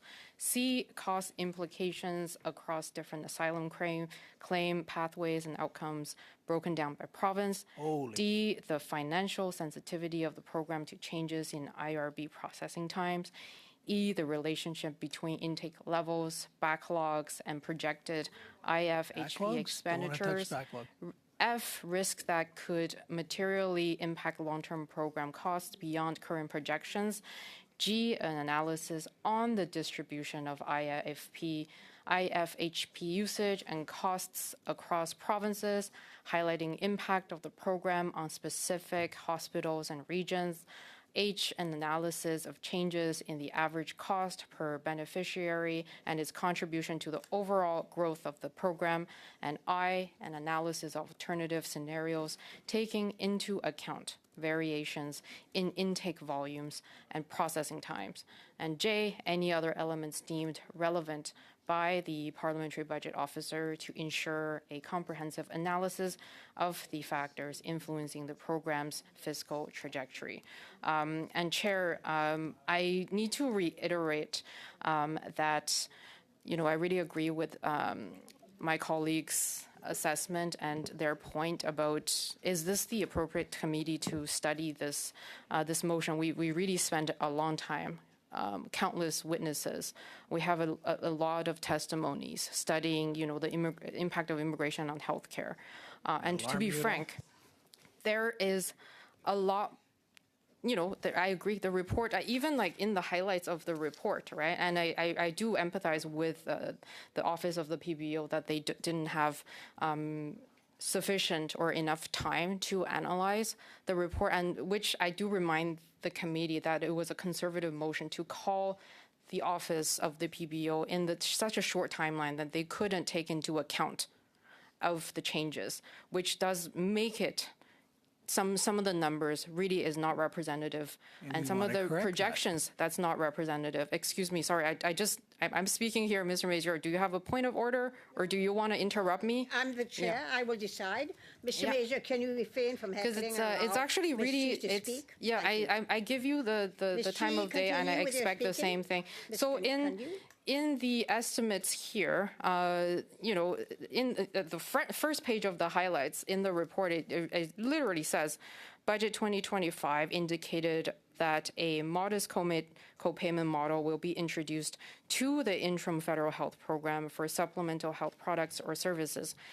This change to the program is not, and I repeat, is not reflected in our projection. Including this new measure would reduce the estimate. So I really want to remind committee colleagues here, when they keep on repeating or quoting a number that didn't even account for these measures, is really not an accurate representation of the projection. Point of order. And it's, I give. Mr. Major, your point of order? I think it's just a point of clarification for Ms. Chi and all the committee here. That's exactly why we introduced this motion. Mr. Major, that's not a point of order or a point of clarification. You're just debating your motion, and you had your time to do that already. I was just trying to make a point that whenever members quote reports, I really hope people understand the context behind a number, because that matters. That matters. When you are quoting something to the public, it's so important to take into the context, because that matters. When you repeat a figure that hasn't really taken into account of the projections with accurate information, I think that's really harmful to the dialogue.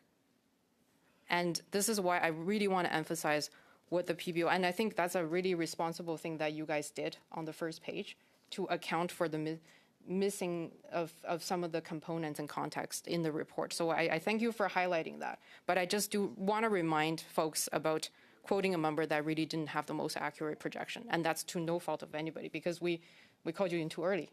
That's a conservative motion. They really didn't have the consideration for, some of the changes that we are seeing. So there's a lot of noise in committee right now, so I really would like to focus on making my point. So back to the motion itself.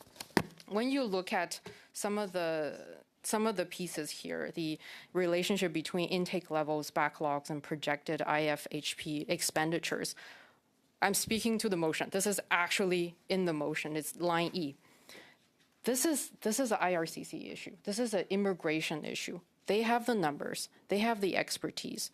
They are accounting for the numbers and expertise. So this is why I think our committee may not be the most appropriate. Motion is not the most appropriate for a standing committee of health.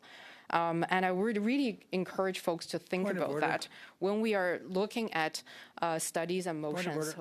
Are we utilizing our time in the most efficient way? Mr. Major, point of order? That was already debated and already lost. We decided as a committee that wasn't relevant. We're debating the motion, Ms. Chi, on the table, and not whether it's I will should come be back. or should not be here. We already decided on that. Sure. And now let us discuss the motion. Okay. So I do have another point to make, especially when the report itself referenced that it really didn't take into account of the recent changes. And on January 27, 26, this is on the website, Government of Canada website right now, is titled Changes to the Interim Federal Health Program. If you search it, you will find it, and it gives more detail about the program. So can I please outline what is in the program without being interrupted? I would really like the indulgence of the committee on that. So as announced in Budget 2025, Immigration, Refugees, and Citizenship Canada will introduce co-payments, which was mentioned in the report, for supplemental health products and services for eligible people, in bracket beneficiaries, covered under the Interim Federal Health Program. IFHP, which is the subject of the discussion here. The Interim Federal Health Program provides limited and temporary coverage for urgent and essential health products and services for eligible beneficiaries until they transition to provincial or territorial health care programs. So it gives an outline. So it's also outlined in the report. And a copayment is the portion of the cost that a beneficiary pays directly to their healthcare provider, with the remaining costs covered by the IFHP. And introducing this co-payments, which was outlined in the budget 2025, will help keep supplemental healthcare accessible for eligible beneficiaries while responsibly managing growing demand. Because I think we recognize there is a growing demand, and this really helps manage that piece. And this change supports the long-term sustainability of the IFHP so it can continue providing essential support to current and future beneficiaries. And the part that is changing, and when you go to the next section, it says what's changing. As of May 1st, 2026, IFHP... Please stick to the motion. Oh, yeah, I'm just Thank you, speaking to the... No. Speaking to... Is this contained in the motion in any way? I didn't It's see it referencing contained the in program. motion. It's referencing the But program. you're speaking to the program. Yeah. Are you speaking to the motion? I am speaking. I'm getting to my point, but I keep getting Please, interrupted. Nobody's interrupting you right Yeah. now. Continue, Ms. Chi. But Just Chair, continue let with me your indulge me in this conversation. Ms. Chi, I can indulge you as much as you want, but you need to speak Okay. for or against the motion, please. That's fair. That's fair. I will get to my point very quickly. So, as of May 1st, 2026, IFHP and beneficiaries will be responsible for the following co-payments, right? So the first is $4 for each eligible prescription medication filled Mr. or Major, refilled. point of order, Mr. Major. This is not speaking to the motion. Oh, wait, I can speak to the motion. We are discussing the motion, Ms. Chi. Okay, and in the motion, the fiscal impact of the changes announced in 2025, in budget 2025, to the interim federal health program, including the co-payment policy and any related measures. So, the folks here, the fine folks from PBO really outlined that they weren't able to get the information that they needed during this period. And I really don't think there is a lot of time for them to gather this information. And, we're looking at, first of all... Ms. Conants. Repetition, she's repeating herself over and over again through the chair. If a member is speaking They're on not a allowed to debate, repeat. they can repeat themselves as much as they want. No standing order. As long as it no remains repetition. to the order of the day, which is a motion. Standing And that's order what 11. a point of order means. Are we straying from the orders of the day? Standing the orders order of the 11. day is a motion we're discussing. Ms. Chi is actually reading components of the motion and then debating them. So I think she's in order with what she's doing. Mr. Bailey, if you got a point of order? Just want to get on the clerk's list, please. Pardon? I'd like to be on the list for the clerk, please. Thank you. Good, great. All right, continue, Ms. Chi. There's a lot of disruptions and interruptions, Yeah, and I really question, the point that the member of the opposition are making about how we're discussing the relevancy of the motion. Like, when did the chair makes the decision? So, and I am on topic. I really believe I am on topic when I discuss the program, and that's the program that we're the subject of the study. So I really question that, first of all, and the Point of order, Chair. I keep getting disrupted, and once again, Mr. Mazier, I'm getting interrupted again. Mr. Major, you have a point of order? Chair, will you please, I guess it is not relevant to the motion. I don't know how many times I have to say this. She's Mr. talking about Major, what's allowed or not. I will decide what is relevant to the motion. We are sticking to the motion. Ms. Chi is reading a piece of the motion, and now she's discussing why she doesn't like it and why she feels is wrong with it. This is speaking to the motion. She's relevant, Mr. Major. Thank you. Ms. Chi, go ahead. Yeah, I'm just going point by point here, and now I feel like I really need to address my last point again.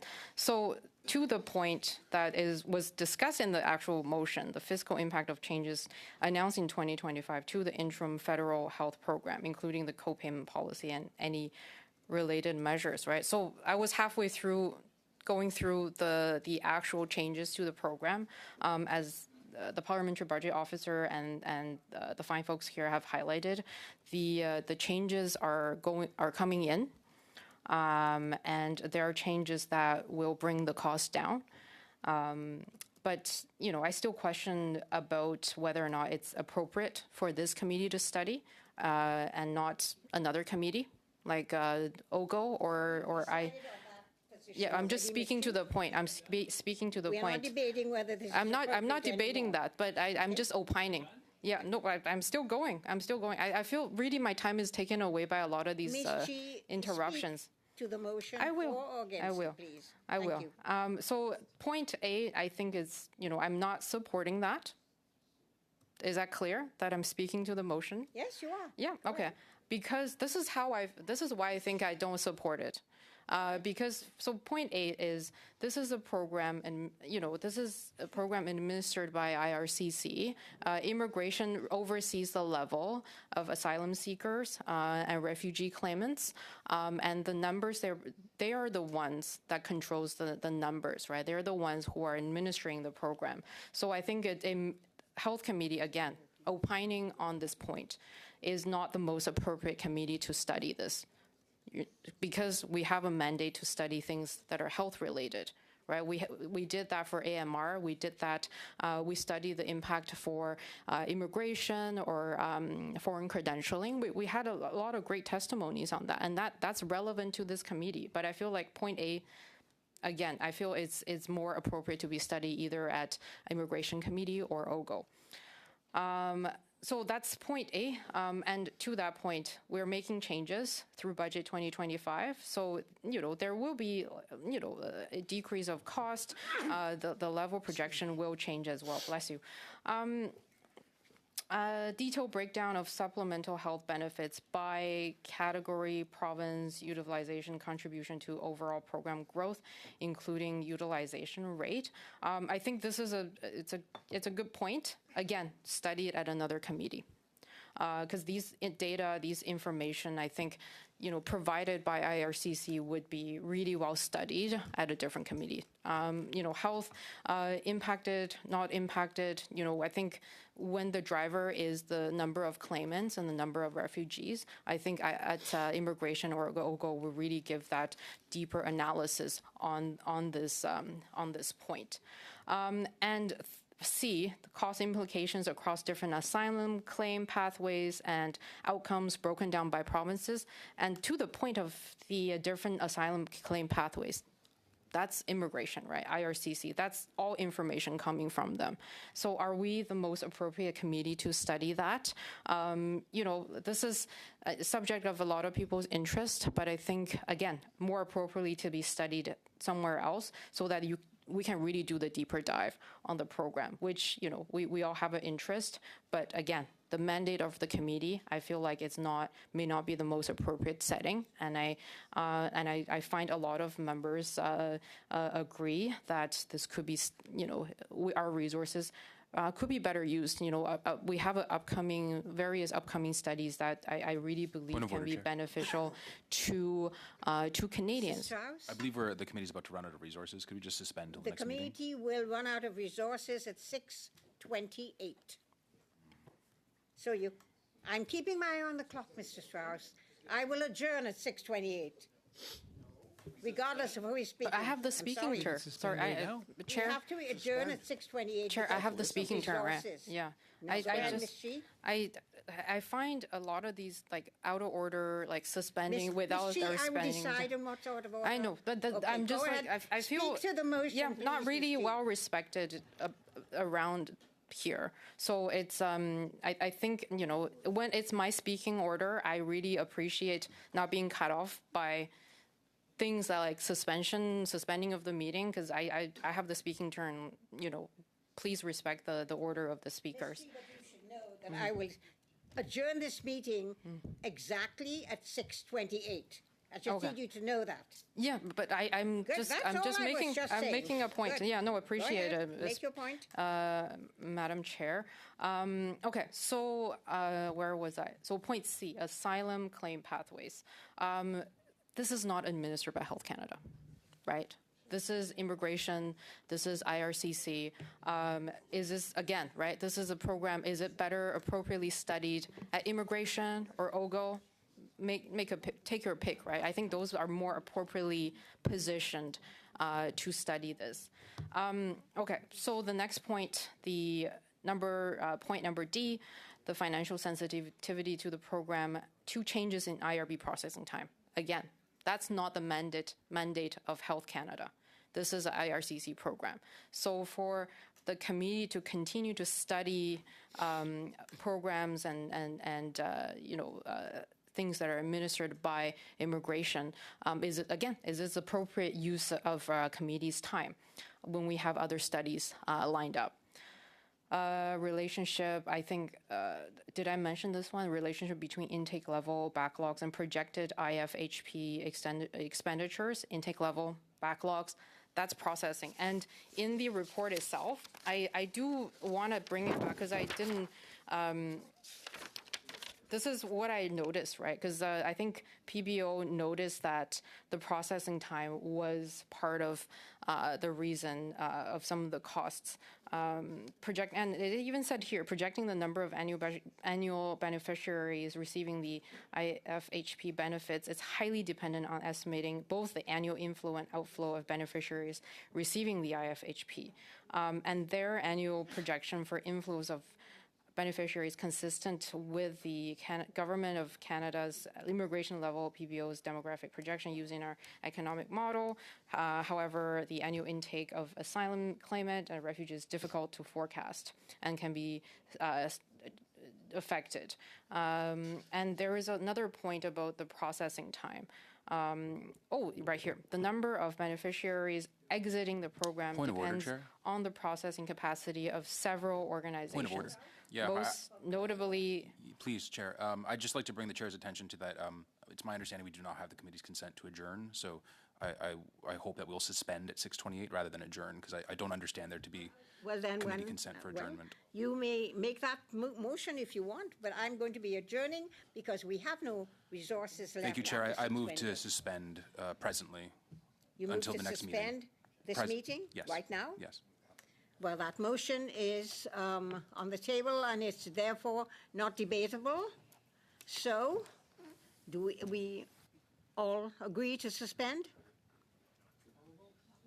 Unanimous consent to a suspend? Point of order. I challenge the procedure. He didn't have the floor. Ms. Chi, he did not have the floor, but he moved to suspend. It takes precedence over anything else. Oh, okay. Well, Thank you. do we have? There's no discussion. No, you don't debate it. It's not debatable. We'll call a vote, please. But can you move a motion on a point of order? Well, he did not. I'm sorry. He just said he wanted to suspend the meeting. We have exactly 2 more minutes left. But I just want to, can you move a motion on point of order, though? Can the clerk chime in on this, please? Well, you cannot theoretically move a motion, but it wasn't a motion. I had said I would adjourn, and he suggested that he would like to suspend instead of adjourn. But that technically is a motion, right? Can you move on a motion on a point of order? You can't really theoretically, and I don't know if this is so very technical right now. Did he move a motion on a point of order, clerk? I didn't think to he suspend. did. Yes. Point of order. All right, so let us go ahead, finish Ms.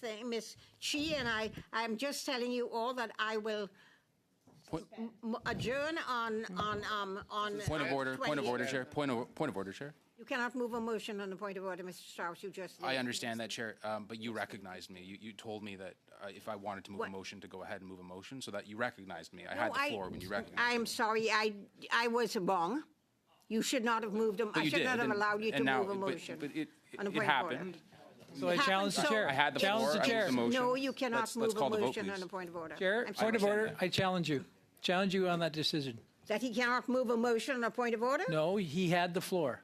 He did not have the floor. I was Ms. Chi. Yes, he did. You recognized. When you ask for a point of order, it is a point of order. Moving a motion on to suspend was not a point of order. I'm sorry. I'm challenging cannot you, move. Chair. You could challenge. I'm challenging that decision. You challenge me in a So rule, and let's I have a think I vote will on ask that. the clerk to rule on this motion. Can you, on a point of order, I am No, supposed, Mr. Major, allow me to finish. Every time somebody says a point of order, I'm supposed to stop what's going on and listen to what the point of order is and then rule on it. Mr. Strauss moved a motion on his point of order. He's not allowed to do that according to the rules. And so therefore, this is not a point of order. He could not move the motion. Ms. Chi has 2 more minutes to finish what she was saying.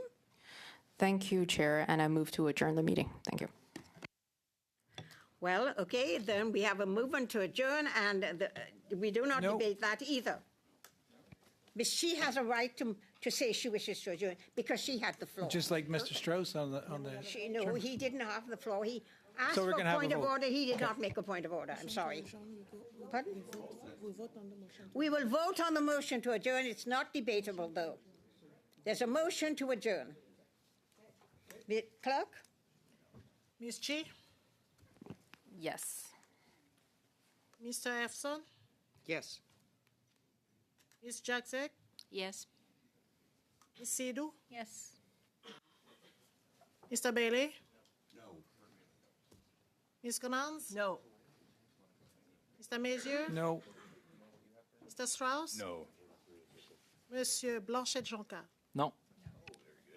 Motion defeated. We cannot adjourn. So you go to the next, Mr. Strauss. Well, against, we cannot stay when the 2 minutes Point of and order. the resources are over. You can all stay and discuss it, but nobody will be here to serve you. Just remember that. So, Ms. No. I have Ms. point of Chi, order, hold Chair. on. The floor goes to I you. will now go to Ms. You moved to adjourn, Ms. Strauss. Ms. Key, it was defeated. I will now go to Mr. Strauss, who's on the list. Thank you, Chair. I move Mr. to Strauss. suspend until the next meeting. Thank you. Then the meeting is suspended, it being 6:28.